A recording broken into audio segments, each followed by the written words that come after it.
नमस्कार, ANB news देख रहे हैं आप। मैं हूं आपके साथ पल्लवी राजपूत और हमारे इस खास कार्यक्रम में आप सभी का स्वागत है। उत्तराखंड विधानसभा चुनाव के लिए कांग्रेस और बीजेपी अपने प्रत्याशियों के नामों की सूची जारी करने की तैयारी कर रहे हैं। हालांकि इस दौरान दोनों ही पार्टियों के अपने असंतुष्ट नेताओं की बगावत की चिंता भी इस समय सता रही है। शायद इसलिए ही टिकट को लेकर दोनों पार्टियों को इस समय काफी कश्मकश भी झेलनी पड़ रही है, जिससे उनके कुनबे में एकजुटता बनी रहे।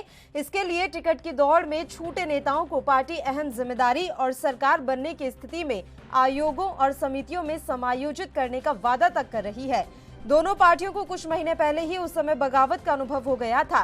कैबिनेट मंत्री यशपाल आर्य और उनके विधायक बेटे संजीव आर्य ने कांग्रेस में शामिल होने के लिए बीजेपी छोड़ी थी। वहीं दूसरी ओर कांग्रेस विधायक राजकुमार, निर्दलीय विधायक प्रीतम सिंह पंवार और राम सिंह केड़ा भी बीजेपी में शामिल हुए थे। आपको बता दें कि सूबे में एक बार बीजेपी और एक बार कांग्रेस की सरकार बनाने वाला जो मिथक है वो बीजेपी तोड़ना चाहती है, तो वहीं दूसरी तरफ कांग्रेस इस मिथक के सारे ही नैया पार होने के ख्वाब देख रही है। लेकिन टिकट को लेकर देहरादून से दिल्ली तक टेंशन में दोनों ही पार्टियां हैं।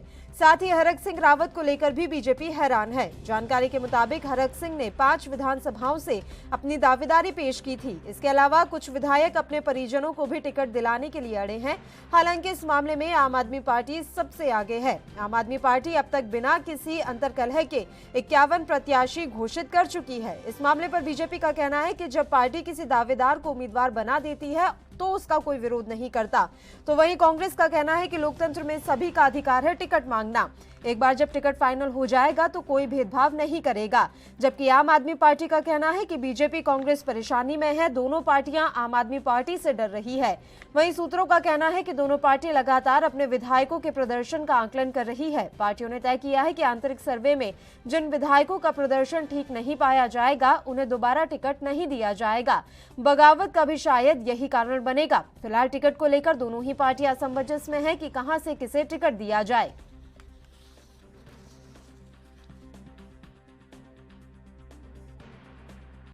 देखिए, भारतीय जनता पार्टी ने देश के एक नहीं अनेकों मिथक तोड़े। आपने देखा होगा कि 1984 के बाद देश के अंदर जिस तरह से सरकारें आ रही थी, मेजोरिटी नहीं मिल रही थी, किसी दल को 200 मिल रहा था, किसी को 100 मिल रहा था, लेकिन 2014 में हम 282 पे आए। उसके बाद 2019 में 303 में आ गए। देश के अंदर 19-20 राज्यों में एक साथ बीजेपी ने सरकार बनाई। 4-4, 5-5 बार स्टेटों में सरकार हमारी रिपीट हो रही है। तो सारे मिथक पहले भी तोड़े हैं। उत्तराखंड का मिथक भी निश्चित तौर पे टूटेगा, क्योंकि इस समय सारे लोग उत्तराखंड के मोदी जी के साथ हैं, सारे लोग भारतीय जनता पार्टी की आइडियोलॉजी के साथ हैं, और लोगों को लगता है कि इस प्रदेश को कोई संवार सकता है, सजा सकता है। इस प्रदेश के कर्मचारी, व्यापारी, अधिकारी, यहाँ के किसान, यहाँ के मजदूर, यहाँ की जनता, यहाँ के पूर्व सैनिक, इन सब के बारे में कोई सोचता है तो सिर्फ और सिर्फ भारतीय जनता पार्टी सोचती है। इससे सारे मिथक टूटेंगे। बीजेपी की कोई दिक्कत नहीं है। सब बहुत अच्छी तरह से संचालित चुनाव है। हम बहुत आगे तेजी से काम कर रहे हैं। इसमें हमारी सब वर्चुअल बैठकें चल रही हैं पूरे प्रदेश के अंदर। 1-2 दिन में प्रत्याशियों का चयन हो जाएगा। पूरे दमखम से हर बूथ के अंदर कार्यकर्ता काम कर रहे हैं। देखिए, चुनावी मौसम है और इस मौसम में नेताओं का एक दूसरे दलों में आना जाना लगा रहता है, लेकिन भारतीय जनता पार्टी में अनुशासन है। और अभी जितने भी हमारे दावेदार हैं, जब उनको प्रत्याशी घोषित कर दिया जाएगा उनमें से किसी एक को, योग्य को, तो निश्चित तौर पर सब मिलकर जो है अपने प्रत्याशी को जिताने का काम करेंगे। जबकि कांग्रेस में ऐसा नहीं है। कांग्रेस में सिर्फ फुटबॉल है। आप देखिए किस प्रकार उनके दावेदार खुलेआम धमकी दे रहे हैं कि अगर कांग्रेस ने हमें टिकट नहीं दिया तो हम भाजपा में चले जाएंगे। जबकि आपने देखा हमारे दिलीप सिंह रावत, जिनके विषय में तरह तरह की बातें हो रही थी, उन्होंने स्पष्ट कहा कि मैं भाजपा का सिपाही हूं और भाजपा में रहूंगा। और इस बार ये मिथक भी टूट रहा है उत्तराखंड में कि एक बार कांग्रेस और एक बार भाजपा। इस बार भारतीय जनता पार्टी पुनः भारी बहुमत के साथ सत्ता में वापसी कर रही है और हम पुनः उत्तराखंड में सरकार बनाने जा रहे हैं। ये स्वाभाविक रूप से मिथक टूटेगा। भाजपा दोबारा सत्ता में नहीं आ सकती। जो पाप 5 साल किया है उसका खामियाजा वो जरूर भुगतेगी। आप देखिए, बेरोजगारी चरम में है। इन्होंने कहा था रोजगार देंगे, लोक सेवा आयोग से भी नौकरी नहीं दे पाए, और तो और छोड़िए कितने लोग बेरोजगार हैं आपके सामने हैं। बहुत हुई महंगाई की मार। अब की बार बीजेपी सरकार का नारा था इनका, बताइए कितने लोगों को कितनी महंगाई इन्होंने कम की है। तो कई चीज़ें, कई मुद्दे हैं। स्वास्थ्य व्यवस्था चरमरा गई है। भाजपा ने जो पाप 5 साल में किए हैं, निश्चित रूप से उसका खामियाजा। उम्मीदवार कहीं भी पार्टी के गले की फांस नहीं बने हुए, सारे उम्मीदवार अपने तरीके से काम कर रहे हैं। देखिए, लोकतंत्र में टिकट मांगने का सबको अधिकार है, आवेदन करने का अधिकार है उनको, और अच्छी बात है, आवेदन करेंगे वो, लेकिन इसमें कहीं कोई दिक्कत नहीं है। हमारे सारे उम्मीदवार जब टिकट फाइनल हो जाएंगे तो सारे उम्मीदवार, जितने भी शेष उम्मीदवार हैं, वो पार्टी के प्रत्याशी के पक्ष में चुनाव प्रचार करेंगे और जनता के बीच में जाएंगे। जैसे कि आपने पूछा कि भाजपा और कांग्रेस के प्रत्याशियों की लिस्ट अभी तक क्यों जारी नहीं हुई, तो मैं आपको बता दूं कि अब भाजपा और कांग्रेस जब से आम आदमी पार्टी उत्तराखंड में आई है, बहुत परेशानी में और मंथन चल रहा है उनका गहरा। और जो प्रत्याशी मैदान में है आम आदमी पार्टी के, और वो डोर टू डोर कैंपेनिंग कर रहे हैं, कड़ी मेहनत कर रहे हैं। और भाजपा और कांग्रेस, चूँकि उनके यहाँ जो प्रत्याशियों की दौड़ में है, लंबी लाइनें हैं उनके यहाँ, वो उनको ऐसा लगता है कि कहीं हम लिस्ट जारी कर देंगे तो बगावत के सुर अन्य जो प्रत्याशी दौड़ में थे वो करेंगे। और इसी वजह से भाजपा और कांग्रेस आम आदमी पार्टी के उत्तराखंड में दस्तक देने से और मजबूती से जो चुनाव अब होने वाला है उसमें अपनी पैरवी करने से और मैदान में उतरने से भाजपा और कांग्रेस परेशान है।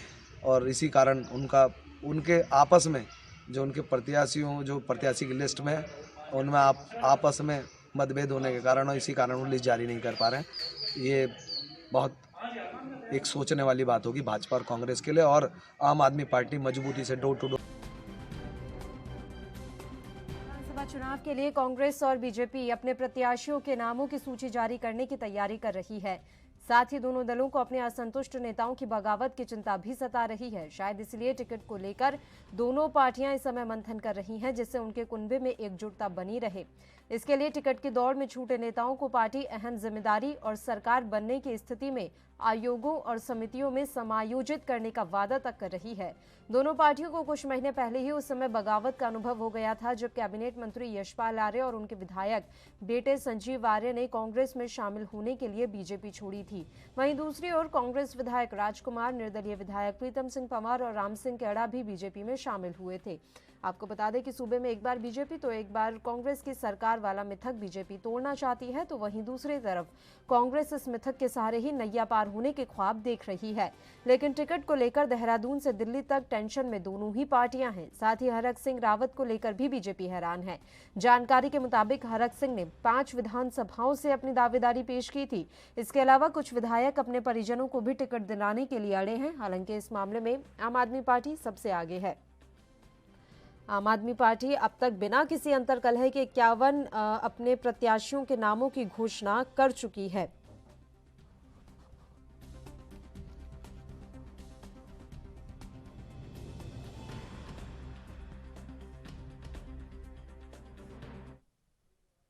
इस मसले पर अब चर्चा की शुरुआत कर लेते हैं। 3 मेहमान इस समय हमारे साथ जुड़ गए हैं। मेहमानों से आपका परिचय करवा देते हैं। नवीन ठाकुर जी प्रदेश प्रवक्ता हैं भारतीय जनता पार्टी से, हरीश अठानी जी हमारे साथ जुड़ गए हैं, प्रदेश प्रवक्ता हैं कांग्रेस से, और दीपक पांडे जी इस समय हमारे साथ जुड़े हुए हैं, आम आदमी पार्टी के नेता। तीनों ही मेहमानों का स्वागत है ANB न्यूज पर। नवीन ठाकुर जी, शुरुआत आपके साथ कर लेते हैं। सवाल बस सीधा सा है सर, प्रत्याशियों के नामों की सूची जारी करने में इतना समय क्यों लग रहा है? पेज जो है वो कहाँ फंस रहा है? कहीं कोई पेज नहीं फंस रहा है जी, और ना ही कोई देरी हो रही है। हमारी अपनी स्ट्रेटेजी है और आप पिछला इतिहास उठा के देख लीजिए। भारतीय जनता पार्टी, चूंकि चुनाव के लिए तो हमारे कार्यकर्ता हमेशा तैयार रहते हैं और हमने विकास काम उसके दम पर चुनाव लड़ा है, तो इसलिए हमें समय की चिंता नहीं है। हमें पता है कि जनता हमारे साथ है, तो निश्चित तौर पर हमारे प्रत्याशी हमेशा से, जब नामांकन शुरू होगा उसके 1 आध दिन पहले तक ही हमारी लिस्ट निकलती है। पिछली बार तो नामांकन शुरू हुए 2 दिन हो गए थे तब हमारी सूची निकली थी, तो हमारी सूची में कहीं देर नहीं है। हाँ, बेशक जो है विपक्ष के लोग इससे जो है घबराहट में है, बौखलाहट में है, वो इंतजार कर रहे हैं कि भाजपा की सूची निकले तो वो करें।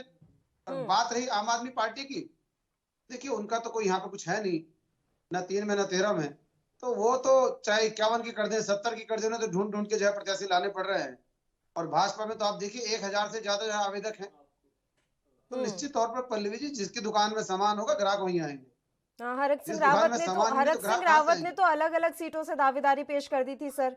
तो ये आपके लिए टेंशन वाली बात नहीं है। चलिए मान भी लेते हैं कि आम आदमी पार्टी के पास तो उम्मीदवार नहीं है, लेकिन आपके उम्मीदवार तो पता नहीं कितनी कितनी सीटों से दावेदारी पेश कर रहे हैं।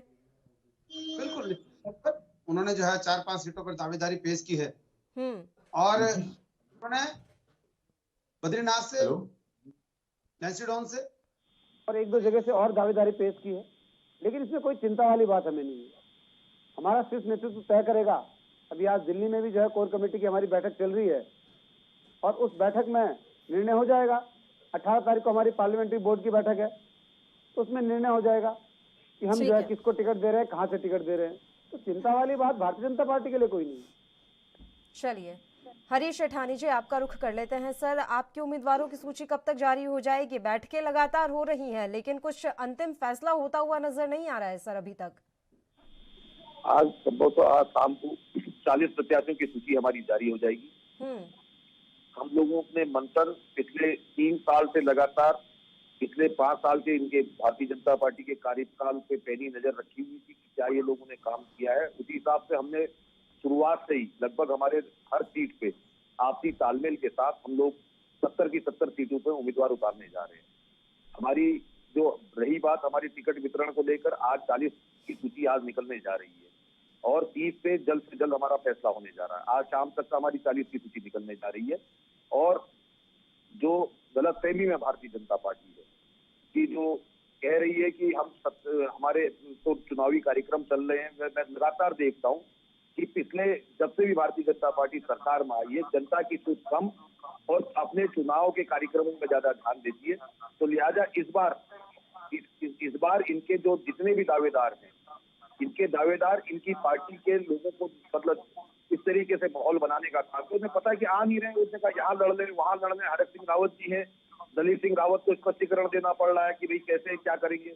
इन्हीं के कार्यकर्ता इनके विधायक के कैंडिडेटों के खिलाफ जो है उसमें बैठ गए, अनशन में बैठे हुए हैं देहरादून में और गो बैक के नारे लग रहे हैं। कोई भी सीटें इनकी मतलब स्थिति स्पष्ट होती नजर नहीं आ रही, जबकि कांग्रेस में ऐसा कुछ नहीं। कांग्रेस में सब चीज स्पष्ट नजर आ रही है। सुनने में आ रहा है सर, हरीश रावत के तो परिवार से 4 लोगों के नाम सामने आ रहे हैं जो अपने अपने टिकट की मांग इस समय कर रहे हैं। एक तो उनकी पत्नी का भी नाम सामने आ रहा है, बेटे का भी नाम सामने आ रहा है।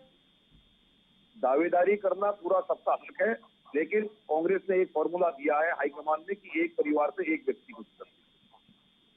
चलिए ठीक है, यानी कि उस फॉर्मूले पर आप बरकरार रहेंगे, किसी तरह के दबाव में आप नहीं आएंगे। उम्मीद हम यही करते हैं। दीपक पांडे जी, आवाज मिल रही है सर आपको?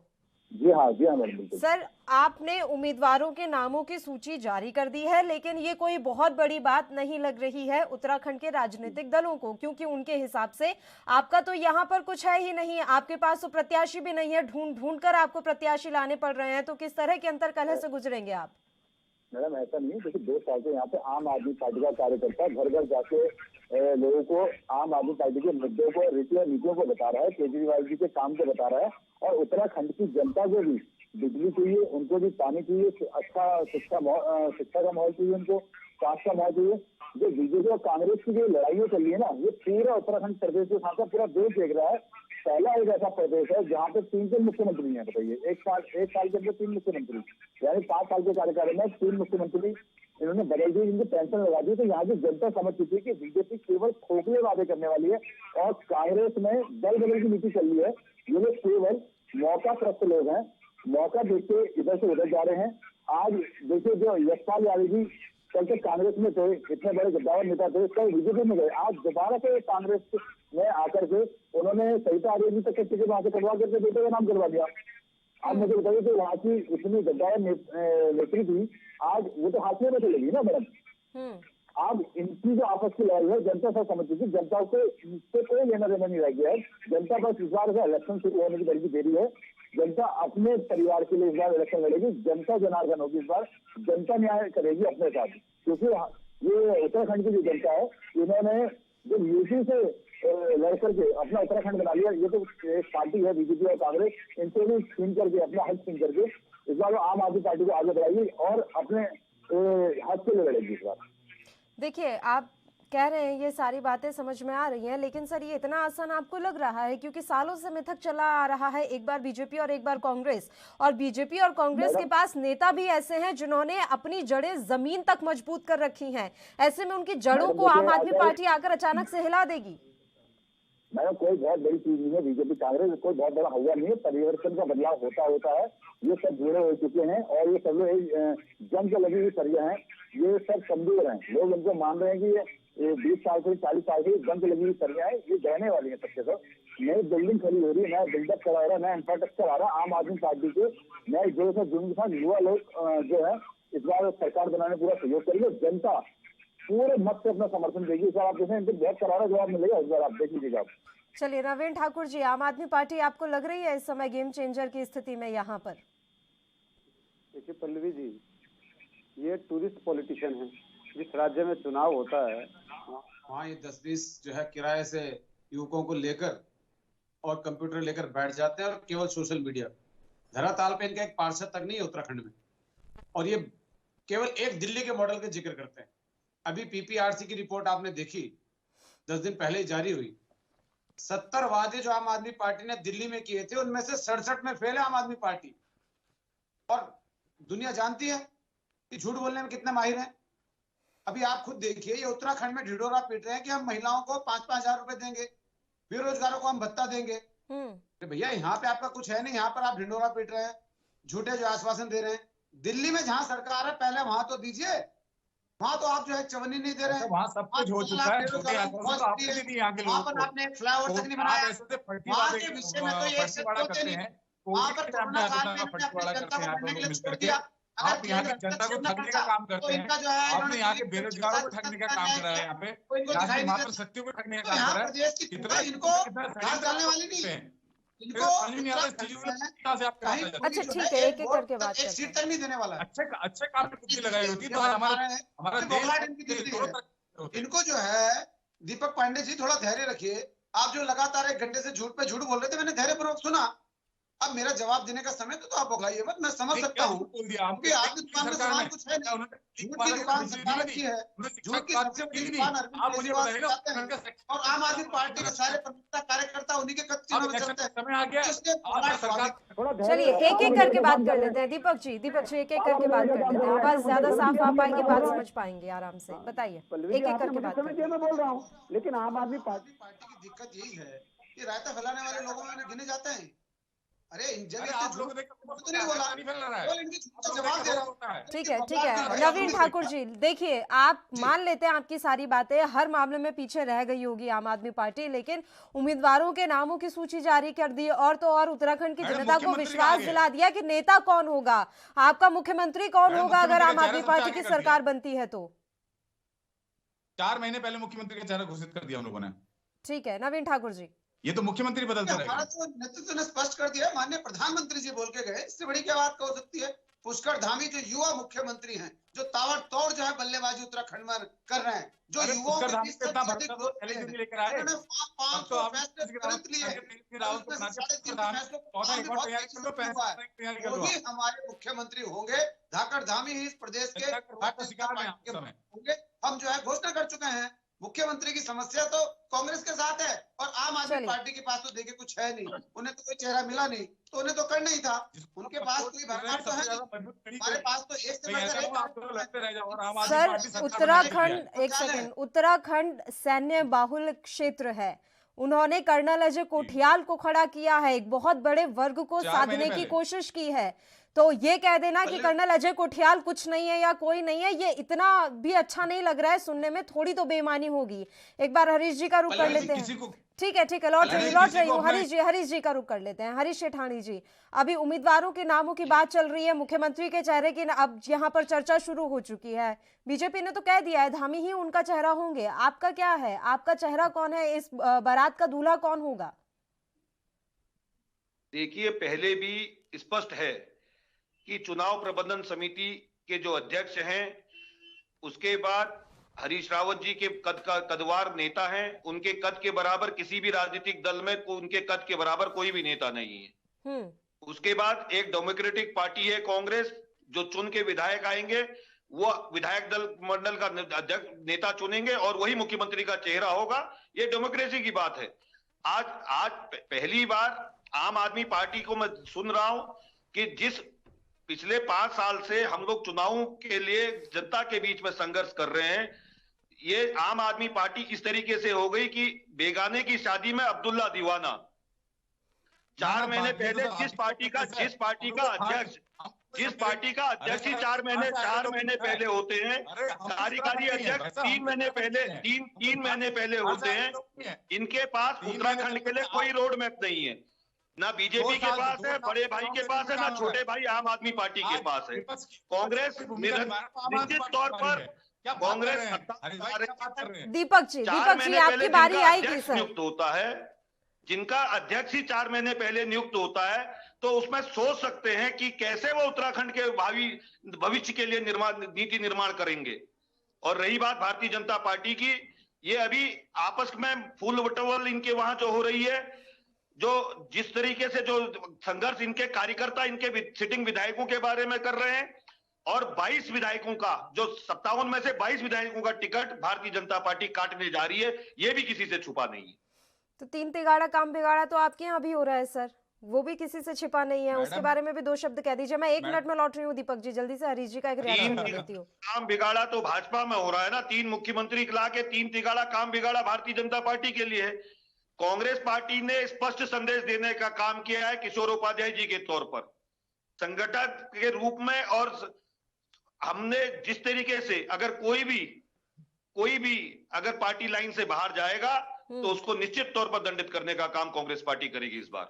बताइए इतनी हिम्मत रखने का काम किया। आप बताइए क्या हुआ, इनके जो जितने भी सिटिंग विधायक या मंत्री इनके जो तेवर दिखा रहे हैं पार्टी को, क्या कार्रवाई करने का काम किया?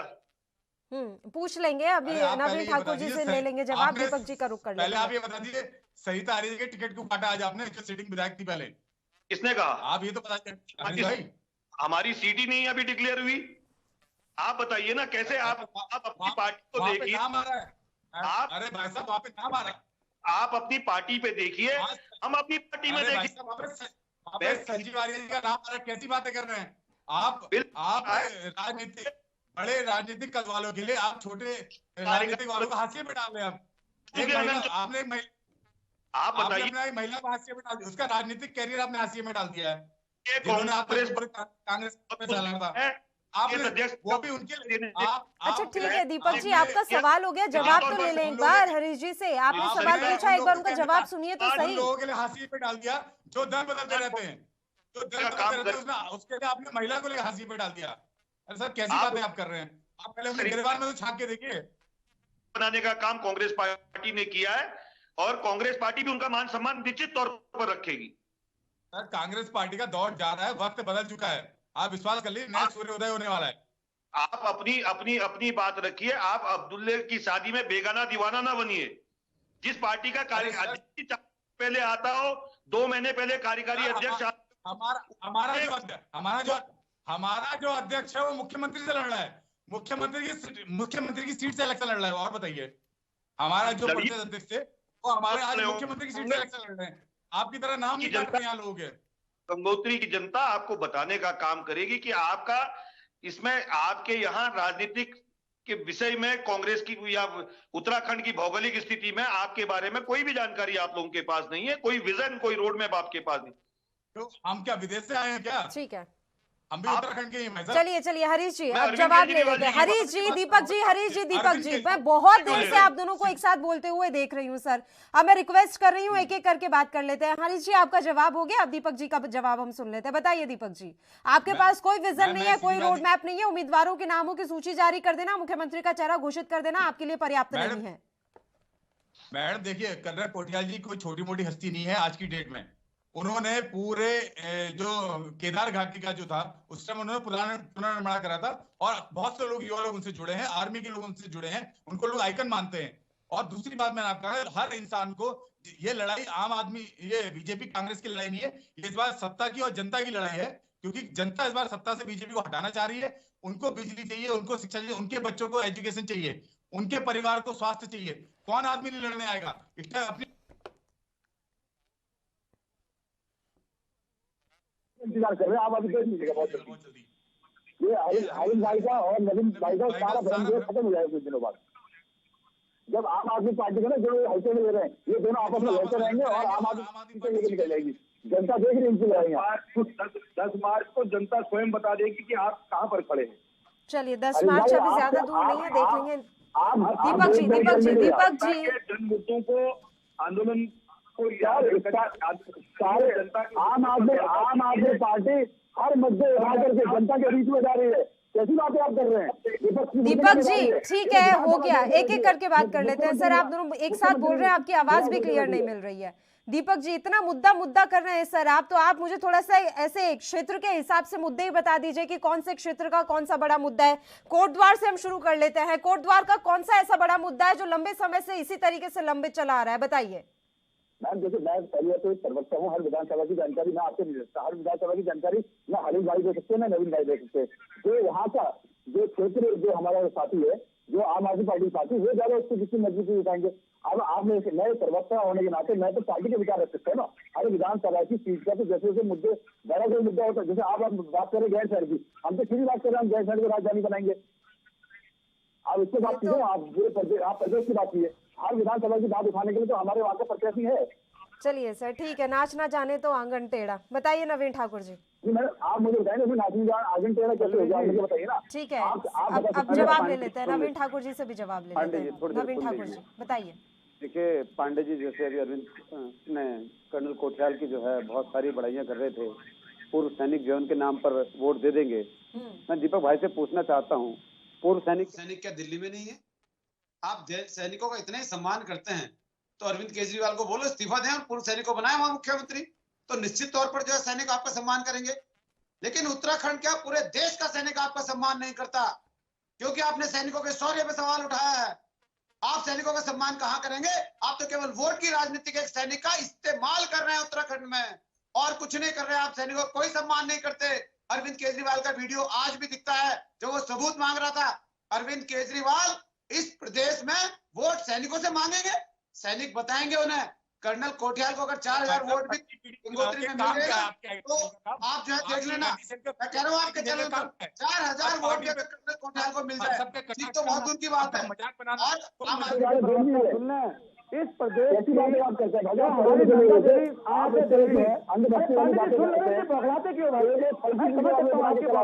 किसी का ना 3 में ना 13 में आप जो सुनने का मादे रखो ना भाई, सुनने का मादे रखो। नवीन ठाकुर एक मिनट रुकिएगा। नवीन ठाकुर जी एक मिनट रुक जाइए। दीपक पांडे जी सब बार बार बीच में बोलने से कुछ नहीं होगा सर, सिर्फ डिस्टरबेंस होगा, किसी की आवाज। आपकी बारी आएगी सर, बाकी भी तो अपनी अपनी बारी का इंतजार कर रहे हैं ना, दोनों अपनी अपनी बारी का इंतजार कर रहे हैं। अपने ऊपर लगे आरोपों का जवाब वो देंगे अपनी बारी में। मैं इतनी तो रिक्वेस्ट कर रही हूँ सर कि एक एक करके हम बात कर लेते हैं। आप सब एक साथ बोलेंगे तो किसी की आवाज क्लियर नहीं आ पाएगी। दीपक जी मैं रिक्वेस्ट कर रही हूँ प्लीज। आपकी बात से सम्मान है मैडम। नवीन ठाकुर जी पल्लवी जी देखिए बार बार आग्रह करते हैं। नवीन ठाकुर जी हाँ मैं वही बात कर रहा हूँ, थोड़ा पांडे जी थोड़ा सा चलिए सर कोई बात नहीं, आगे बढ़ते हैं। बताइए ठाकुर। हाँ मैंने कहा कि इनके उप मुख्यमंत्री मनीष सिसोदिया हमारी उत्तराखंड की आराध्य देवी नंदा पर्वत की जो है तुलना कूड़े के ढेर से करते हैं। इनकी एक प्रवक्ता सिसोदिया जी वो हमारे जो है उत्तराखंड के नागरिकों की तुलना दुकान के आगे खड़े हुए कुत्ते से करती हैं। अरविंद केजरीवाल सेना के शौर्य कितना बड़ा पुलिंदा जो है यहाँ पर वो बांटते हैं आकर, वो कह रहे हैं कि हम जो है अयोध्या के दर्शन कराएंगे। ये वही अरविंद केजरीवाल है जिन्होंने कहा था अयोध्या में राम मंदिर की जगह अस्पताल बनना चाहिए। तब तो ये बड़े सेकुलर की राजनीति कर रहे थे, तो ये मुस्लिम तुष्टीकरण की राजनीति कर रहे थे। इन्होंने 150 करोड़ का हज हाउस बनाया दिल्ली में, उसका जिक्र नहीं यहाँ करते हैं। ये बोलते हैं उत्तराखंड को आध्यात्मिक जो है प्रदेश बनाएंगे। अरे भैया उत्तराखंड आध्यात्मिक प्रदेश है, देवभूमि है, और यहाँ देवतुल्य जनता रहती है, लोग रहते हैं। आप जो है वो 150 करोड़ का हज हाउस दिल्ली में बनाइए। अमानतुल्लाह खान और ताहिर हुसैन जिन्होंने जो दिलवर नेगी की हत्या से जिनके हाथ खून से रंगे हैं, उन पर क्यों कार्रवाई नहीं की आम आदमी पार्टी ने? बताया जरा दीपक पांडे, यहाँ पर क्या कार्रवाई की आपने उन पर? कोई कार्रवाई नहीं की। दिलवर नेगी हत्याकांड, दिल्ली के दंगों के जो है आरोप आम आदमी पार्टी के पार्षद पर हैं और वो जेल गए। अमनतुल्लाह खान पर हैं, वो जेल गए, लेकिन आम आदमी पार्टी ने उन्हें निष्कासित तक करने का काम नहीं किया और यहाँ कर बड़ी बड़ी बातें करते हैं। शर्म आनी चाहिए आम आदमी पार्टी को।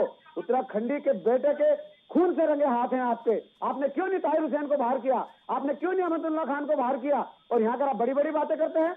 आपने हमारी जो है आराध्य देवी नंदा देवी की तुलना कूड़े के ढेर से की। आपने हमारे भाई बहनों को कहा कि दुकान के आगे खड़े हुए कुत्ते के समान है। इन सब बातों का जवाब जो उत्तराखंड की जनता लेगी। आप दिल्ली में 150 करोड़ के हज हाउस बनाते हैं। आप मौलवियों की तनख्वाह 15 से 25 हजार करते हैं। आप जो है मदरसों के जो आधुनिकीकरण पे ध्यान देते हैं और यहाँ पे मंदिर की बात करते हैं। गिरगिट से ज्यादा रंग बदलने वाली आम आदमी पार्टी और चोला बदलने वाली आम आदमी पार्टी उत्तराखंड में चलने वाली के नहीं है। नाम पर हर बार चुनाव लड़ना जरूरी नहीं है। हम विकास पर बात कर लेते हैं। और दूसरी बात, सेना के बारे में आप बात कर रहे थे। रितु खंडूड़ी को पिछली बार आपने क्यों टिकट दिया था, ये बताइए। उन्होंने कोई बहुत ही ज्यादा धरातल पर काम कर दिया था या सिर्फ बीसी खंडूड़ी की वजह से उन्हें टिकट मिला था और एक बार फिर से वो चुनावी मैदान में है? रितु खंडूड़ी की मांग जनता में थी और वो जीती है, जनता ने दिखाई है। लोकतंत्र तरीके से जीते आए व्यक्ति पर सवाल नहीं उठा सकते आप। क्या जनता ने जिताया, उनको हार गए क्या वो?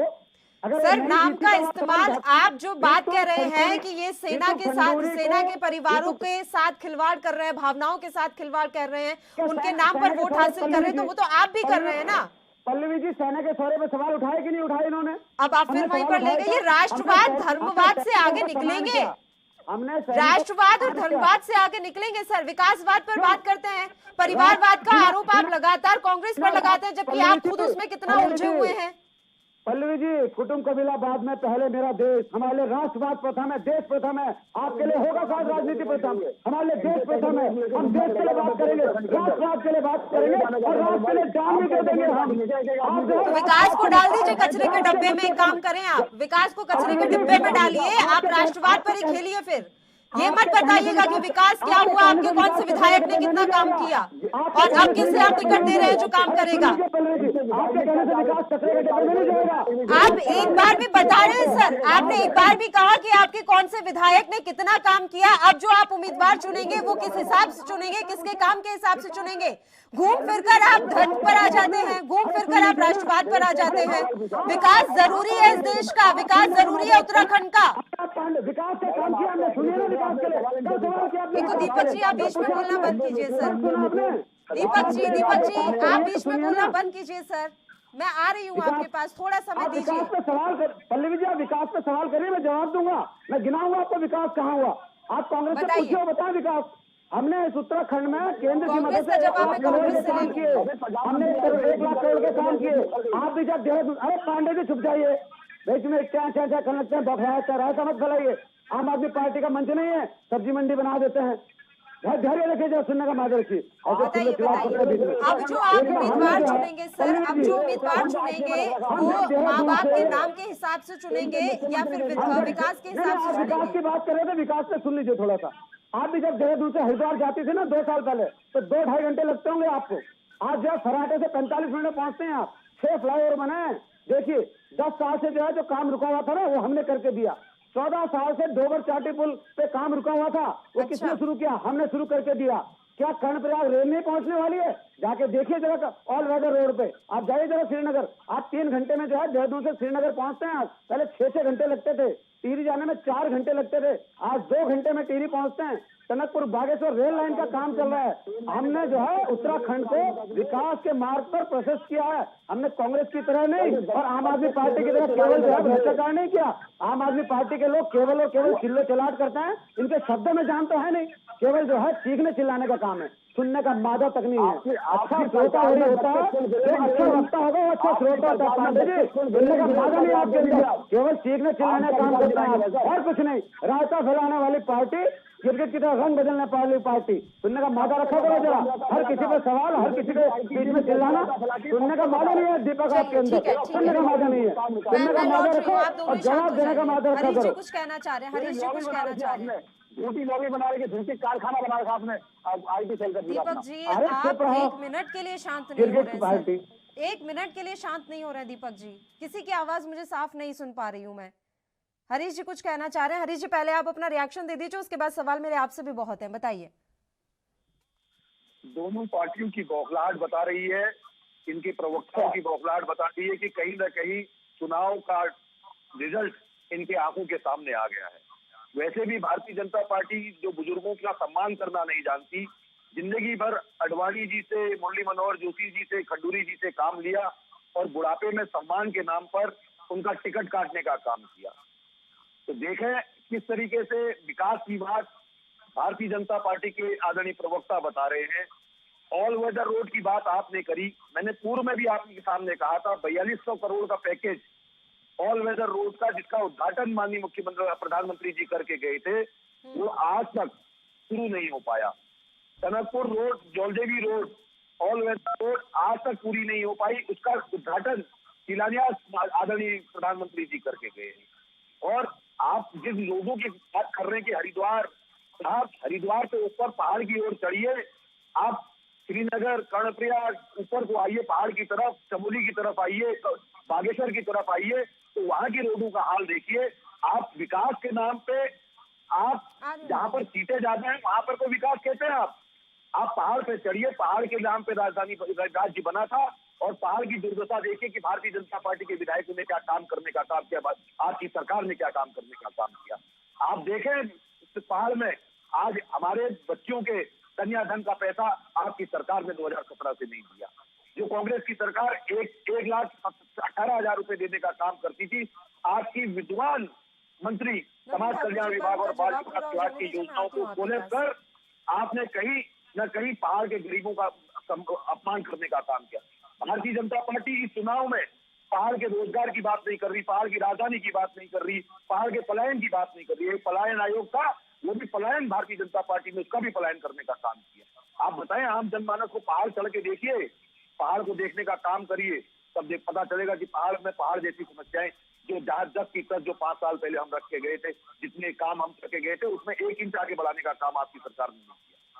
अब इनमें से आपने क्या क्या मेंशन किया है? जिला बनाने की मांग जो लगातार लंबे समय से चली आ रही थी, अब आपने एक बार फिर से उसे उठा दिया। यमकेश्वर की अगर हम बात कर लें सर, तो बीन नदी पर बनने वाले पुल सहित 2 पुलों का निर्माण होना था, जो कि अभी तक नहीं हो पाया है। आपकी सरकार के टाइम से वो मांग चल रही है, उस पर किसी का कोई ध्यान नहीं है। श्रीनगर की बात कर ले तो NIT के स्थायी कैंपस की मांग कब से चल रही है? वो आपके समय पर भी थी, इस बार भी है, लेकिन उस पर कोई अभी ध्यान नहीं है। इन पर आप भी तो बताएंगे ना कि आपका क्या रुख है, या फिर बार बार बस एक ही मसला ले आएंगे कि हम तो बना देंगे उनको स्थायी राजधानी, इस बार हम दे देंगे, गैरसैंण को स्थायी राजधानी बना देंगे, एक ही मुद्दे को बस पिंच करते रहते हैं बैठे बैठे। गैरसैंण का पूरा इंफ्रास्ट्रक्चर कांग्रेस की सरकार में बना है, विधानसभा भवन कांग्रेस ने बनाया है, गैरसैंण में MLA हॉस्टल कांग्रेस ने बनाया है। इन 5 सालों में अगर कोई काम अगर गैरसैंण में हुआ है तो भारतीय जनता पार्टी के प्रवक्ता बताने का काम करे। क्यों नहीं स्थायी राजधानी की बात आपने करी है? ग्रीष्मकालीन जब स्थायी राजधानी कांग्रेस ने कहा, इंफ्रास्ट्रक्चर पूरा होने पर भराड़ीसैंण में संपूर्ण रूप से स्थायी राजधानी बनाने का काम कांग्रेस करेगी। और जो आप NIT की बात कर रहे हैं, श्रीनगर में मेडिकल कॉलेज की बात आप कर रहे हैं, आपके इतने कद्दावर नेता वहां पर से निकले हैं, मैं बताने का काम, आप एक चीज बताइए, क्यों नहीं इतने, एक श्रीनगर मेडिकल कॉलेज की बात नहीं, अल्मोड़ा मेडिकल कॉलेज अभी तक शुरू नहीं हो पाया, आपका पिथौरागढ़ मेडिकल कॉलेज शुरू नहीं हो पाया, Srinagar medical college proper run up में नहीं चल पा रहा है, सुशीला तिवारी मेडिकल कॉलेज के हाल देखिए आप कैसे करके चले गए। आप देखिए आज किस तरीके से आप मेडिकल कॉलेजों में, पहाड़ में मेडिकल कॉलेज में कब तक अप्रूवल नहीं मिलेगी। केंद्र में सरकार आपकी है, मेडिकल कॉलेज की अप्रूवल आपने मेडिकल काउंसिल से आज तक का वहां पर कोई विजिट, अभी देख रहा था मैं कल के अखबार में, अल्मोड़ा मेडिकल कॉलेज में कल आई है सेंट्रल की टीम उसमें विजिट करने के लिए। तो ये मांग अभी 5 साल से उठी है, आपके समय पर नहीं थी। दीपक पांडे जी, आपका रुख कर लेते हैं। ये तमाम मसले हैं जो मैंने उठाए, अभी कुछ मांगे मैंने भी रखी। अब आप ये मत कह दीजिएगा कि हम प्रदेशवारी बात करेंगे।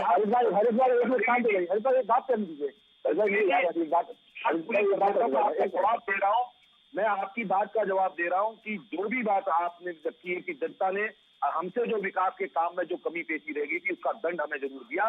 जो इस बार जो जिन वादों को लेकर जो हमारी इससे कमी पेशी रह गई थी, उसमें जनता ने हमको दंड देने का काम किया है। लेकिन 5 साल में हम जहां पर छोड़ के गए थे, उससे 1 इंच आपने आगे बढ़ाने का काम नहीं किया। चलिए बता दीजिए दीपक जी। मैम अभी अपने चाहते हैं कोटद्वार की समस्या करना, कोटद्वार की हर विधानसभा की, हर जिले की मैं बात करना चाह रहा हूँ। इस समय कि जितने भी इनके जो यहाँ पे हॉस्पिटल है, जो इनके जिले के हॉस्पिटल है, सब रेफर सेंटर है कहीं ना कहीं, या सब हल्द्वानी आ जाते हैं, ये सब 11 बजे चले जाते हैं। अगर यहाँ पे भी इनका इलाज नहीं होता तो ये लोग कहीं दिल्ली की तरफ कर लेते हैं। और वही एजुकेशन की, वही हमारे यहाँ के उत्तराखंड के बच्चों का, जिनको यहाँ पे एजुकेशन बेस्ट नहीं मिल पाती, ये भी दिल्ली की तरफ, नोएडा, गुड़गांव की तरफ चले जाते हैं कहीं ना कहीं। इसकी वजह प्लान हो रहा है। हम भी ये चाह रहे हैं कि यहाँ पे अच्छा इंफ्रास्ट्रक्चर हो, एजुकेशन सिस्टम हो, विदेशी लोग भी यहाँ पे आए और देखें उत्तराखंड को, और उसके पर्यटन भी बदले बढ़ेगा और एजुकेशन बदलेगा। इन्होंने केवल जितने मेडिकल सेंटर है, जितने भी हर में बात की, ये टोटल एक रेफर सेंटर है। यहाँ पे आप देखो कोई इलाज नाम की कोई मूलभूत सुविधाएं नहीं है बिल्कुल, और जनता के टैक्स का पैसे को ये लोग यूज कर रहे हैं। मैं आपको बता दूं, अभी कोविड में तो टांचे कर रहे हमारे मुख्यमंत्री नए आपके पुष्कर सिंह जी आए हमारे अभी धानी जी, तो इसमें क्या होगा, पूरे प्रदेश से होल्डिंग और पूरे रेलवे स्टेशन, शौचालय, रेलवे स्टेशन, पेट्रोल पंप, हर आसपास में आपने देखना कोविड के उन्होंने होल्डिंग लगा दिए थे। 200 करोड़ का उन्होंने, अभी 100 करोड़ का तो इनको दिखाने केवल उन्होंने अपने ऊपर खर्च कर रहे हैं, अपनी निकाय पुताई में अपने आपको चमकाने के लिए। और इन्हें कोविड का सहारा लेके जो कोविड का जो पैसा आता है वो भी उन्होंने अपने प्रचार प्रसार में लगा दिया कोविड के बारे में। अगर इतने पैसे के 200 करोड़ रुपए के आसपास के अगर किसी हॉस्पिटल में लगा देते तो आगे रेफर सेंटर में बनने में मजबूर नहीं होते। आप पिछले तिवाड़ी एक मजबूत जड़ से खड़ा होता, वहाँ पे लोगों मौत के सर्टिफिकेट लेने नहीं जाने पड़ते। जो हमारे बीजेपी के मित्र भी हमारे नवीन भाई बता रहे हैं कि हमने इतना विकास कर दिया, इतना विकास कर दिया, मेरे तो कहीं ना इंफ्रास्ट्रक्चर इनका दिखता ही नहीं है। हो सकता है इनके अपने नेताओं ने अपना विकास कर लिया है, जो मुख्यमंत्री उनके विकास हो गए, टेंशन लगी होंगी, लोगों के बार बार जो मंत्री बदलते जा रहे हैं उनकी टेंशन लगी, उनके और इनके जो रिश्तेदार हैं, जिनको नौकरियां देते हैं, जिनके लिए कारोबार सेटअप बनाते हैं राजनीति के ब्याह पे, जो तो उनका नहीं विकास हो गया। मैंने तो ये देखा अभी तक। चलिए अब रुक कर लेते हैं नवीन ठाकुर जी का। बताएं नवीन जी। विज्ञापन की बड़ी बड़ी बातें जो है दीपक पांडे जी यहाँ पर जो फेंक रहे थे, आपको एक उदाहरण दूंगा, केवल पूरी दुनिया जानती है। अरविंद केजरीवाल ने 40 लाख रुपए दिल्ली में पराली के निस्तारीकरण के लिए पेस्टिसाइड खरीदने में खर्च किए। उस 40 लाख को खर्च करने के लिए इन्होंने 6 करोड़ के विज्ञापन पर खर्च किए। इनको शर्म नहीं आ रही विज्ञापन पर बात करते हुए? दिल्ली की जनता की गाड़ी कमाई पूरे देश में खर्च कर रहे हैं विज्ञापन पर, इनको शर्म नहीं आ रही है विज्ञापन पर बात करते हुए? इनके 3 जो राज्यसभा सदस्य होते ना, वो 5-5 करोड़ के। अरे दीपक जी सुन लीजिए, पल्लवी जी को समझाइए, सब्जी मंडी जी है, बहुत महत्वपूर्ण चैनल पर बैठे हैं। देखिए अब वही वाली बात है, वो इतनी देर से बैठकर शांत होकर सुन रहे थे, तो अब आपकी बारी, अब आप शांत होकर सुन लीजिए, फिर मैं आऊंगी तब आप बात अपनी रख दीजिएगा। बिल्कुल बिल्कुल मैम, बताइए। अरे हम आपका सब जानते हैं भैया, आप अपने व्यवहार से अपना वो मत दिखाइए। यहाँ पर पार्टी के बारे में सब जानते हैं, आप अपने व्यवहार से क्यों दिखाते हैं बार बार? ठीक है सर, मैंने आपको उदाहरण सहित, पल्लवी जी उदाहरण सहित तथ्य के साथ बात बताई। अगर मेरी बात गलत हो तो दीपक पांडे 1000 करोड़ का मानहानि का दावा कर दें, मुझ पर चैलेंज करता हूं मैं इन्हें। पीपीआरसी ने जो रिपोर्ट दादी की, अगर वो गलत हो तो दावा कर रहा हूँ 1000 करोड़ का दावा कर दे मुझ पर मानहानि का। इनके उप मुख्यमंत्री ने अगर हमारे नंदा देवी को कूड़े के ढेर से तुलना ना की हो तो दावा कर दे मुझ पर।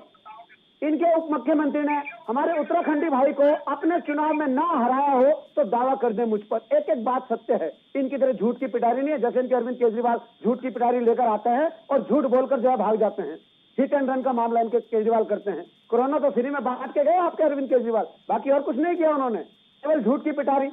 दूसरा, मैं आदरणीय भी हमारे जो है हरीश अठानी जी, इससे पिछली वाली बात में उन्होंने लोकतंत्र की बात की थी कि कांग्रेस में तो है बहुत ज्यादा जो है आंतरिक लोकतंत्र है, डेमोक्रेसी।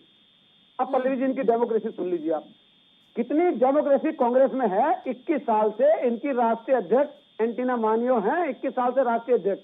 एक राष्ट्रीय अध्यक्ष चुनने की इनके यहाँ आजादी नहीं है कि गांधी परिवार से बाहर एक राष्ट्रीय अध्यक्ष चुन ले।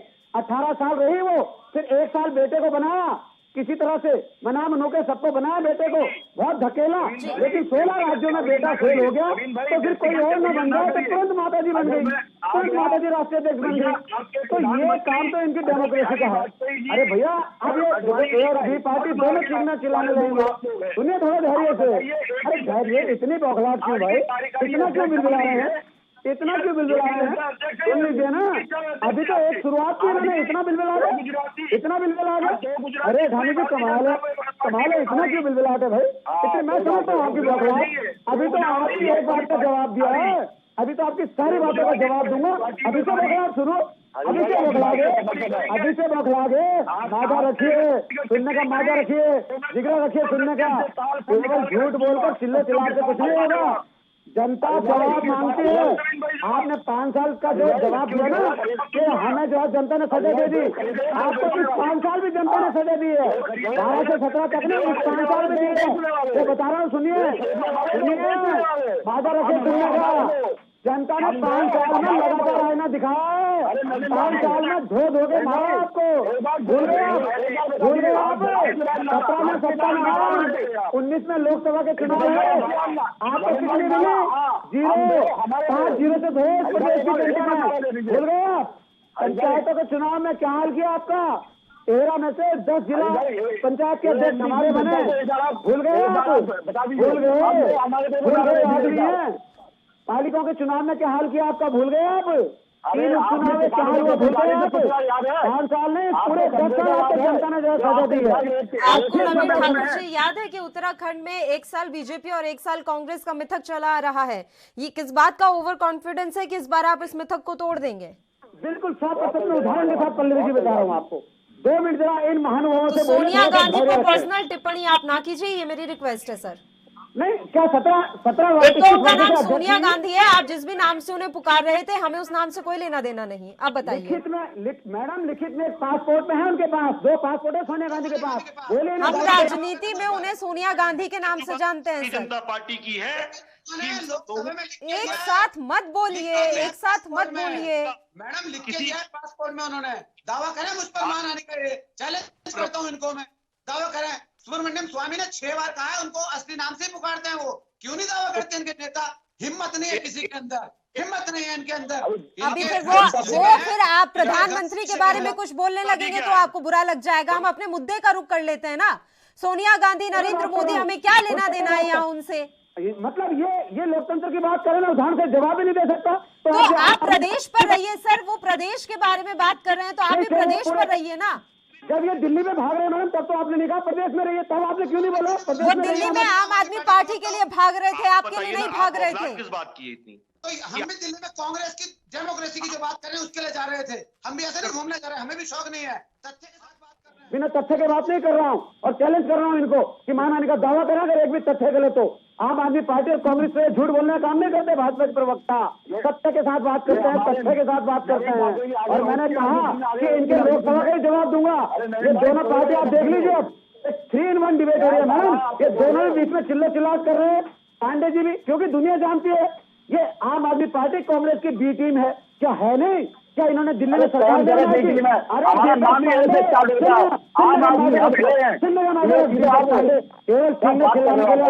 अरविंद केजरीवाल 6 महीने तक शीला दीक्षित के खिलाफ घूमते हुए पूरी पोटली कहाँ गई? वो पोटली अरविंद केजरीवाल कहाँ गए? क्यों नहीं भेजा? गोद में बैठ गए अरविंद केजरीवाल इन भ्रष्टाचारों की बात मत करो। अरे आप कांग्रेस की गोद में बैठे नहीं बैठे? कांग्रेस की गोद में बैठे नहीं बैठे? कांग्रेस ने सरकार बनाई कि नहीं बनाई? भ्रष्टाचार की सरकार बनाई कि नहीं बनाई? कांग्रेस की डी टीम है कि नहीं है? कांग्रेस की डी टीम है कि नहीं है? कांग्रेस के साथ सरकार बनाई कि नहीं बनाई? सरकार बनाई कि समय की कमी है। तीनों मेहमानों से विनती है, समय की कमी है, लौट आइए मुद्दे पर। कौन किसकी गोद में बैठा है इससे कोई लेना देना नहीं है। Please please sir, please. कौन किसकी गोद में बैठा है, कौन किसकी टीम है, इससे हम थोड़ा अलग रह लेते हैं, अपने मुद्दे पर लौट आते हैं सर। उम्मीदवारों के मसले पर हम चर्चा कर रहे थे और देखिए चर्चा कहां पहुंच गई कि कौन किसके गोद में जाकर बैठ गया। कुछ भी बात कर रहे हैं आप लोग। नवीन ठाकुर जी सुन लीजिए। काशीपुर में बीजेपी के विधायक है हरभजन सिंह चीमा, लेकिन बताया जा रहा है कि इस बार वो चाहते हैं कि उनके बेटे को टिकट मिल जाए, लेकिन यहाँ से पार्टी के 2 और दावेदार इस समय खड़े हो गए हैं। अब हरीश जी बोले जाएंगे। इनको बोले थोड़ा देर धैर्य रखें। अभी तो एक जवाब दिया था, उसमें इतनी बौखलाहट होगी। अभी इनकी और बातों का जवाब देता तो मुझे लग रहा है ये जो है मैं बात कर लूं सर, फाड़ देते टीवी मैं बात कर लूं हरीश जी। तो आप चिंता ना करिए, आपकी बौखलाहट जता रही है कि 10 मार्च को आपकी विदाई तय है। 5 साल से जनता धो के भाग रही है, आपको भूल गए आपको जो है लोकसभा में 0 मिला, 0 इस बार। अंडा याद है नहीं है? अंडा समझते हैं ना? 5-0 विधानसभा का चुनाव है सर, उत्तराखंड में लोकसभा का चुनाव नहीं है नवीन ठाकुर जी। अपने विधायकों की हिम्मत तो आप चुप नहीं करा रहे हैं। मैं बोल तो रही हूँ, आप सब एक साथ ही बोलेंगे, आप सब एक साथ ही विधायकों के चेहरे पर लड़ लीजिए चुनाव, अपने विधायकों के चेहरे पर लड़ लीजिए। आजकल तो भारतीय जनता पार्टी का ग्राम प्रधान भी है ना। ठीक है, वो भी प्रधानमंत्री नरेंद्र मोदी के चेहरे पर लड़ता है। ठीक है, मान लिया सर, अब शांत हो जाइए। हरीश जी शांत हो जाइए। हरीश जी प्लीज प्लीज, इतने वरिष्ठ नेता हैं आप, प्लीज शांत हो जाइए। कि आपने सिर्फ और सिर्फ वोट की राजनीति करना सीखा है। उत्तराखंड के लिए कोई रोड मैप आपके पास नहीं है। आपके पास है ना, अब आप वो रोड मैप जारी करते रहिएगा अगले 5 साल। अब आप वो रोड मैप जारी करते रहिएगा। मुझे मजबूरी में आपकी वॉइस डाउन करानी पड़ रही है। हरीश जी आपकी आवाज मुझे डाउन करानी पड़ रही है। नवीन भाई, इनसे मेरे आप कहने का काम करें। नवीन ठाकुर जी काशीपुर सीट पर बात कर लेते हैं। आपके विधायक है हरभजन सिंह चीमा। हरीश जी की आवाज थोड़ी देर बंद करेंगे आप। हरीश जी आपकी वॉइस मजबूरी में डाउन करनी पड़ रही है हमें, प्लीज शांत हो जाइए। अरे देखिए, आप काशीपुर की सीट चुप हो जाता हूँ। ठीक है ठाकुर जी, काशीपुर सीट के बारे में बात कर लेते हैं। चीमा देखिए जी पल्लवी विधायक है जी। बिल्कुल निश्चित तौर पर लोकतंत्र में सबको लड़ने का अधिकार है, कोई भी टिकट मांग सकता है, लेकिन हमारे शीर्ष नेतृत्व तय करेगा कि किसको टिकट देना है। चीमा जी को देना है, उनके बेटे को देना है, या अन्य वरिष्ठ कार्यकर्ताओं को देना है। हमारे यहाँ जो है आंतरिक लोकतंत्र मजबूत है और हमारा शीर्ष नेतृत्व तय करेगा। दावेदारी कोई कर सकता है। अब ये और यशपाल आर्य जो छोड़कर गए हैं, ठाकुर साहब यशपाल आर्य जो पार्टी छोड़कर गए हैं, हरीश जी आप क्या कर रहे हैं? डेमोक्रेसी आपके वहाँ। हरीश जी आप क्या कर रहे हैं? फिलहाल तो आप डेमोक्रेसी का मजाक उड़ा रहे हैं, बोलने ही नहीं दे रहे हैं सर। नवीन जी आप इतने ऊर्जावान हैं, आप अपनी ऊर्जा को बचा के रखिए। हरीश जी की आवाज डाउन करके रखिए, वो शांत नहीं होंगे आज। हरीश जी की आवाज डाउन करके रखिए। नवीन ठाकुर जी बाजपुर की बात कर लें। यशपाल आर्य छोड़कर चले गए, अब बड़ी समस्या आपके सामने यहाँ पर ये है इस सीट पर कि कौन सा मजबूत दावेदार उतारा जाए यहाँ से। देखिए हमारे पास दोनों जगह मजबूत दावेदार हैं। बाजपुर में हमारे अनुसूचित मोर्चे के प्रदेश अध्यक्ष राजेश भाई बहुत मजबूत हैं। एक बार वो केवल बहुत छोटा सा दायित्व था उनके पास, जिला महामंत्री थे युवा मोर्चा के, तब भी हमने यशपाल आर्य के खिलाफ लड़ाया था और बहुत कम अंतर से हारे थे। हरीश जी को ध्यान होगा, इस बार वो बहुत मजबूत हैं और बाजपुर में 100% जो है वो यशपाल आर्य को हराएंगे, मेरा दावा है। यशपाल आर्य तो वहां से लड़ने की हिम्मत नहीं कर रहे हैं, बाजपुर से दाएं बाएं भाग रहे हैं। और आप जो है नैनीताल की बात कर लीजिए, सरिता आर्य जी ने स्पष्ट बयान दिया है। हमारे दिलीप रावत जी ने नहीं कहा कि अगर मेरा टिकट कट गया तो मैं कांग्रेस से लड़ूंगा। सरिता आर्य जी ने इनके कांग्रेस के अपने कार्यालय में कहा, वहीं पर तमाचा मारा कांग्रेस के कार्यालय में इनके मुंह पर कि अगर कांग्रेस ने मेरा टिकट काटा तो मैं बीजेपी से चुनाव लड़ूंगी, बीजेपी अगर मुझे टिकट देगी।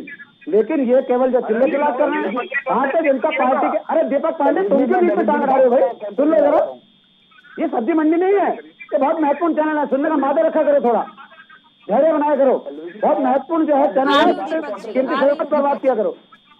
केवल चिल्लो चिल्लाहट जो है आम आदमी पार्टी की तरफ रायता फैलाने का मत किया करो। तो हमने कहा कि लोकतंत्र है और सबको अधिकार है।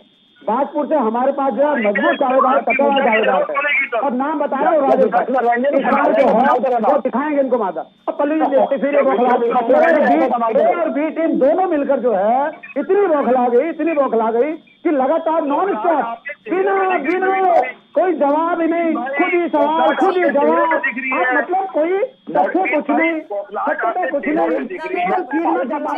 इनका रुख कर लेते हैं नवीन ठाकुर जी, आप सुन पा रहे हैं मेरी बात, तो इसलिए मैं आपसे रिक्वेस्ट कर रही हूँ इनका रुख कर लेते हैं। हरीश जी अगर उनके एक बात सुन तो लीजिए, हरीश सेठानी जी अगर उनके जज्बे की, उनके जोश की पार्टी को जरूरत है तो आपके अनुभव की भी तो जरूरत है। आप अपना सारा अनुभव नवीन ठाकुर जी पर ही निकाले दे रहे हैं आज। रुक जाइए, बात तो सुन लीजिए। पिरान कलियर एक ऐसी सीट है जो कांग्रेस के कब्जे वाली मानी जाती है, लेकिन बताया जा रहा है कि यहाँ से अभी तक आप एक उम्मीदवार तय नहीं कर पाए हैं। किसी की माँ के बारे में, किसी की बहन के बारे में, ये आप फिर शुरू हो गए माँ बहन। सर जाने दीजिए ना, मैं आपसे उम्मीदवारों के नामों के बारे में बात कर रही हूँ, आपकी अभी सोच वहीं अटकी हुई है। पिरान कलियर के बारे में बात कर लेते हैं सर, इस सीट के बारे में बात कर लेते हैं। इतनी महत्वपूर्ण चर्चा में हम पता नहीं किस तरह की बातें कर रहे हैं। आज पल्लवी जी आप धैर्य रखिए, 40 लोगों की सूची आज आने वाली है और 2 दिन के अंदर हमारी सूची, पहले ये अपना कुंडवा समान है, दूसरे के कुंडे के बारे में ये क्यों टिप्पणी कर रहे हैं। मुझे लग रहा है कि नवीन जी आज बौखलाहट ज्यादा है, क्योंकि टिकट में मैं बता रहा हूँ कि हमारा कौन उम्मीदवार है, पल्लवी जी ने पूछा वो जवाब दिया मैंने। आज लग रहा है कि मुझे आज बयान दिए हैं। चलिए ठीक है सर, ये थोड़ा सरिता आर्य को भी संभाल के रखिएगा, कहीं हाथ से ना निकल जाए। दीपक पांडे जी। जी मैम। बताइए, देखिए एक एक सीट पर इतनी महत्वपूर्ण चर्चा हो रही है क्योंकि दोनों ही पार्टी के पास बड़े और अनुभवी चेहरे हैं, तो ऐसे में आपके लिए भी ये बड़ी मुसीबत की बात हो जाती है कि ऐसे मजबूत चेहरों के सामने आपका प्रत्याशी कहाँ स्टैंड कर पाएगा। मैं आपको बताऊँ, देखिए जो अभी इन्होंने यशपाल लाहिड़ी की बात की, कहते बात ना करें बीच में मेरे भाई, ये यशपाल लाहिड़ी की बात करी, देखिए दल बदलने का काम कर रहे हैं, कभी इधर कभी इधर, वो जिन आपके अपने कर्तव्य के अनुसार आते हैं, उनको पता है कि मैं कर्तव्य के साथ रहूंगा तो मेरा दम कम रहेगा करके, और ये जहाँ भी जाते हैं अपने बेटे के लिए टिकट मांगते हैं, अपने लिए मांगते हैं, मंत्री पद भी मांगते हैं। आप मुझे बताइए कि क्या ये परिवारवाद की इसमें संज्ञान में नहीं आता, क्या संज्ञान में नहीं आता, आप मुझे बताइए। आज कल ये जब इनके ऊपर कांग्रेस से जब बीजेपी में आए तब भी इन्होंने अपने बेटे के लिए अपने लिए मांगा, मंत्री पद मांगा, अपनी शर्तें कर मनवाई इन्होंने राजनीति में आकर के। आज ये दोबारा कांग्रेस में गए तो वहां जाके भी यही काम करा है, और सरिता आर्य जो इनकी पुरानी और मजबूत जो नैनीताल से हैं, जो आपने बात करी सरिता आर्य की, आज ये नाराज है इसी बात पे कि ये तो बदलते रहते हैं, और उनका जो राजनीतिक जो भविष्य है वो हाथ में चला गया इन लोगों की हरकतों की वजह से। आप मुझे बताइए किस पार्टी के आप कल का भी बताइए, ये कांग्रेस और बीजेपी मिलकर कांग्रेस हो गए सबके सब मिलकर, और आम आदमी पार्टी जो ऐसी है, इस बार इनकी लड़ाई के बीच में जनता इनको अच्छी तरह समझ चुकी है, जनता ये मन बना चुकी है, जहाँ से यशपाल लाहिड़ी जी लड़ेंगे इस बार, वो चाहे बीजेपी से लड़े चाहे कांग्रेस पार्टी से दोबारा लड़े, जहाँ भी जाए वो, तो जनता उनको हराने वाली है कहीं ना कहीं। आप ये देखेंगे क्योंकि जनता रुख हो चुकी है, उनको दिख रहा है कि उनके वोटों के साथ, उनकी भावना के साथ ये खिलवाड़ कर रहे हैं लोग कहीं ना कहीं। चलिए सर, नवीन ठाकुर जी, सरिता आर्य को साधने की कोशिश कर रही है क्या भारतीय जनता पार्टी? हमने स्पष्ट कहा, किशोर उपाध्याय, सरिता आर्य और बहुत सारे नाम है, यहाँ पर नहीं लूंगा, भारतीय जनता पार्टी के संपर्क में है, कांग्रेस के बहुत सारे नेता भारतीय जनता पार्टी के संपर्क में है, लेकिन हमारा स्पष्ट मानना है, हम आने वालों को सम्मान देते हैं। हमारा इतिहास उठा के देख लीजिए, जो भी भारतीय जनता पार्टी में है उसको हमने सम्मान दिया, लेकिन इस बार सबके साथ विनम्रता से हमने कहा कि टिकट की शर्त पर भारतीय जनता पार्टी आपको अपने यहाँ निमंत्रण नहीं देगी, बिना शर्त आप पार्टी की सेवा करने के लिए आइए, आपका स्वागत है। पार्टी के जो अपने नियम कायदे हैं उनके हिसाब से रहिए, आपका स्वागत है। जो हमारा जो है मैनिफेस्टो है, जो हमारी विचारधारा है, उसके साथ आप रहिए, आपका स्वागत है, लेकिन टिकट की गारंटी हम किसी को नहीं देंगे। आप संगठन की सेवा करिए, भविष्य में हमें लगेगा कि आपने संगठन की निस्वार्थ भाव से सेवा की है तो निश्चित तौर पर जो है आपके बारे में विचार किया जाएगा, लेकिन हम किसी को भी टिकट की गारंटी नहीं दे रहे हैं, ना ही सरिता आर्य जी को दी, ना किशोर उपाध्याय जी को दी, और ना ही जो इनके अन्य लोग विभिन्न जो है जिलों से संपर्क में हैं जो कांग्रेस छोड़ना चाहते हैं, क्योंकि सब जानते हैं कि कमल एक ऐसा चिन्ह है जिसके दम पर पार्टी इस बार जो है कोई भी व्यक्ति चुनाव जीत सकता है। भारतीय जनता पार्टी के दम पर चुनाव जीत सकता है, कांग्रेस को आम आदमी पार्टी को पिटे हुए हो रहे हैं, इनके पास कौन जा रहा है? तो इसलिए जो है निश्चित तौर पर आप देख लीजिए, इनको तो प्रत्याशी ढूंढने पड़ना है। कांग्रेस के भी 10 विधानसभा ऐसी है जहाँ केवल एक प्रत्याशी है। नवीन ठाकुर जी, बीच में रोक रही हूँ आपको, हरीश जी माफी चाहूंगी, समय बिल्कुल भी इजाजत नहीं दे रहा है, समय खत्म हो चुका है हमारी बहस का, इसलिए मैं आप दोनों ही मेहमानों से माफी चाहती हूँ, मैं आपको रोक रही हूँ, अब आपकी बात पूरी नहीं हो पाएगी। शुक्रिया तीनों का तमाम चर्चा करने के लिए, आप हमारे साथ जुड़े। तो आपको बता दें कि अभी उत्तराखंड में जो सियासी समर है वो काफी दिलचस्प हो चुका है, क्योंकि बीजेपी और कांग्रेस दोनों ही पार्टियों ने अभी तक अपने उम्मीदवारों की सूची जारी नहीं किया, और हर किसी की नजर इनके उम्मीदवारों और किस सीट से किसे लड़ाया जा रहा है इस पर बनी हुई है। अब देखने वाली बात रहेगी कि दोनों पार्टियां कब जाकर अपने उम्मीदवारों के नाम जो है जग जाहिर करती हैं। इसी के साथ इस बुलेटिन में इतना ही, मुझे दीजिए इजाजत। देश और प्रदेश की तमाम ताजा खबरों के लिए आप देखते रहिए ANB न्यूज। नमस्कार।